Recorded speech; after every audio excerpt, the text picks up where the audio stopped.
Chennedy Carter just got hit with the coldest move in professional sports. The Chicago Sky didn't even give her a courtesy farewell. No warning, no sugar-coated exit speech. They just went ahead and signed her replacement like she was never part of the roster to begin with. Talk about brutal.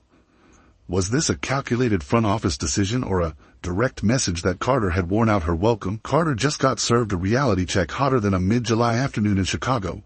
And honestly, it was a long time coming. After spending the entire season making headlines for all the wrong reasons, cheap shots, unnecessary side-eyes, and going out of her way to be Caitlin Clark's on-court antagonist, she's now the one sitting on the sidelines. And Chicago didn't just show her the door. They practically slammed it shut and nailed it closed. Ariel Atkins is a good guard. She's a solid player. But they had Chennedy Carter that they chose to not re-sign, who was one of the most explosive shooting guards in the league. I put her around 2 or 3. I mean, I'm right now playing with Caitlin Clark. I give Kelsey Mitchell the edge.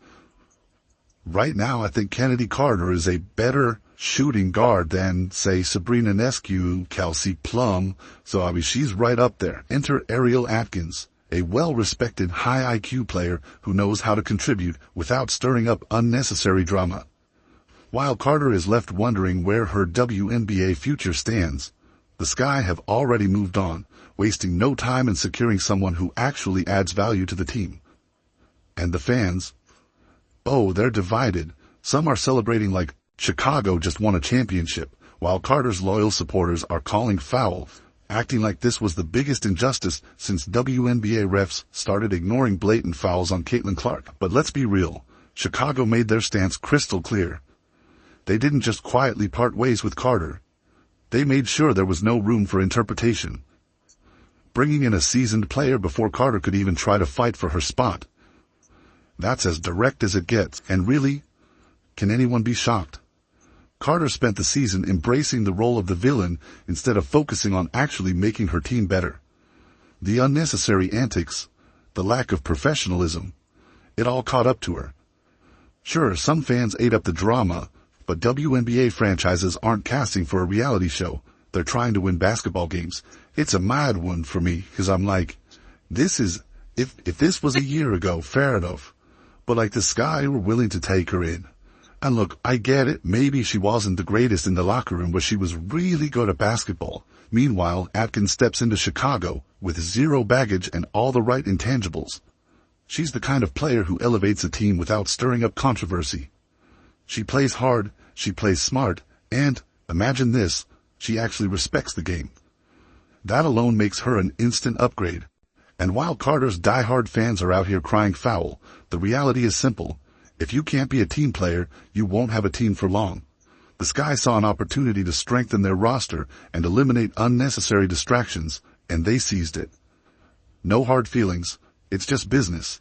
At first glance, the Chicago Sky trading the number 3 pick in the draft to the Mystics for Ariel Atkins could feel like a little bit of a desperate move, right? Chicago desperate to compete right now with Angel Reese after her rookie season, of course, Camila Cardoso's rookie season as well. So I get that, and it's a nice rebuilding move by the Mystics. So now the real question is, what's next for Chennedy Carter? Because let's be honest, there isn't exactly a long line of WNBA teams knocking on her door.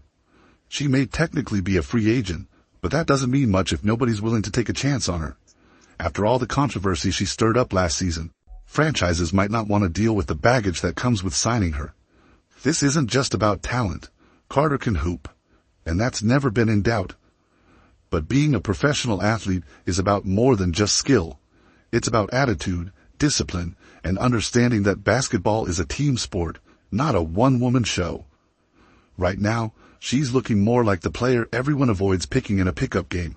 And unless she does some serious damage control, this could be the abrupt end of her WNBA career. Meanwhile, Chicago, they're not dwelling on the past.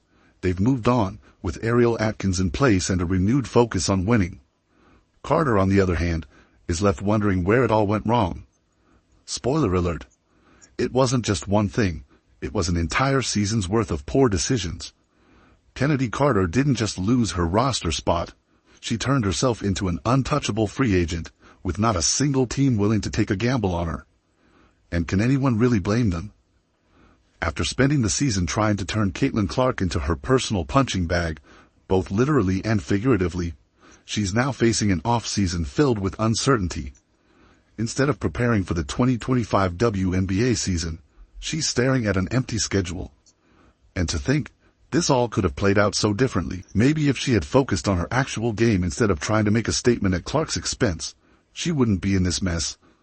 But instead, Carter leaned all the way into the villain role, taking cheap shots, refusing to show respect, and acting like Clark was just another overhyped rookie.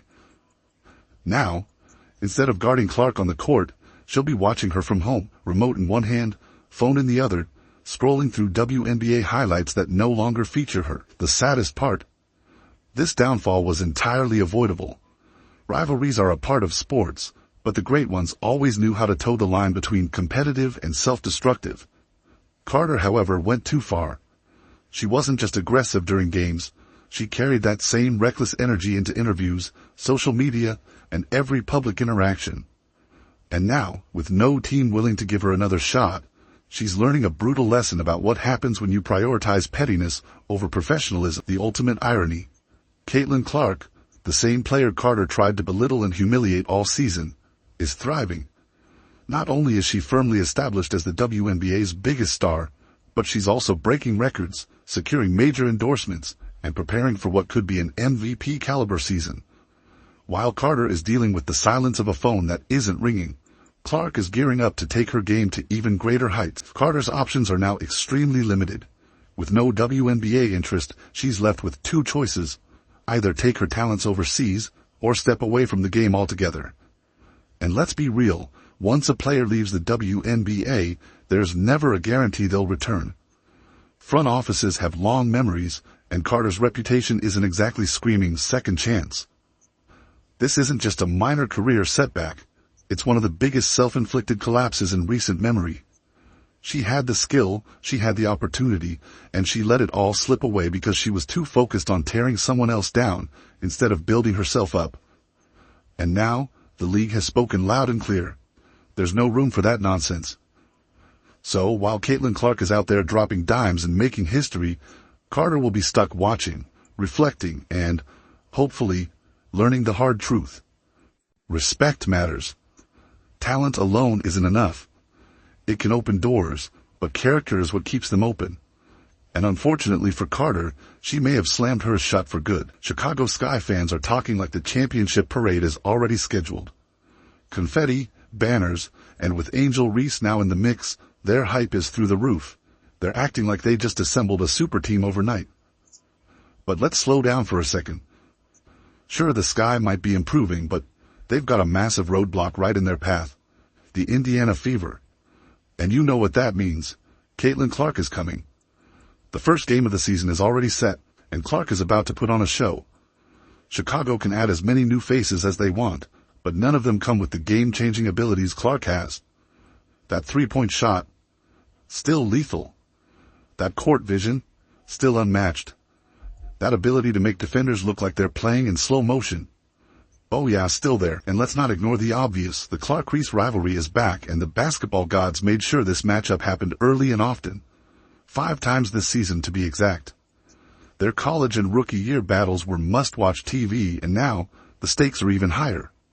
More talent, more pressure, more eyes on the WNBA than ever before. We're bringing more and more fans to this league, people that have maybe never watched the WNBA before, and it kind of takes your breath away at points. Chicago fans can talk all they want about making a deep playoff run, but first, they have to get through Caitlin Clark. And if history tells us anything, that's not exactly an easy task. Reality is about to hit Sky fans harder than a deep three from Clark. They're out here acting like signing Ariel Atkins is the missing piece that makes them contenders, like they've suddenly cracked some secret championship formula. Newsflash, one signing doesn't erase the struggles this team had last season, but hey, let them dream. These are the same fans who swore Angel Reese was going to dominate Caitlin Clark. Yeah, that take aged like spoiled milk. While Clark was out there setting records and torching defenses, Reese was grinding, sure. But let's not act like it was even close. And now, just because they added a solid veteran in Atkins, these same fans are convinced the Sky are a completely different team. That's next-level delusion. Ariel Atkins is a great player. She brings defensive intensity, leadership, and scoring ability. But let's be real, she's not a miracle worker. Chicago still has glaring issues. Chemistry is a work in progress. Their depth isn't intimidating anyone, and their ability to match up with top-tier teams is still a massive question mark. But for some reason, Sky fans are out here acting like they built a dynasty overnight. Meanwhile, over in Indiana, Caitlin Clark is probably laughing while getting up extra shots in the gym. That first game of the season against Chicago, oh, you know she's already circling that date on her calendar. She remembers the noise from last year, and speaking of bad takes, let's talk about Chennedy Carter, who just fumbled the biggest opportunity of her career. The WNBA sent a clear message: no roster spot, no team willing to take the risk. While Carter is on the outside looking in, Clark is preparing to set the league on fire. Teams saw the warning signs, and no front office wants unnecessary distractions. Carter's reputation finally caught up with her, and now she's the player nobody wants. It's like getting picked last in gym class, except this time no one picked her at all. Meanwhile, Caitlin Clark is preparing for one of the biggest seasons in WNBA history. MVP discussions, championship aspirations, a team ready to make a serious run. The Fever are building something special, and Clark is at the center of it all. Chicago fans can hype themselves up all they want, but come opening night, reality is going to hit them hard.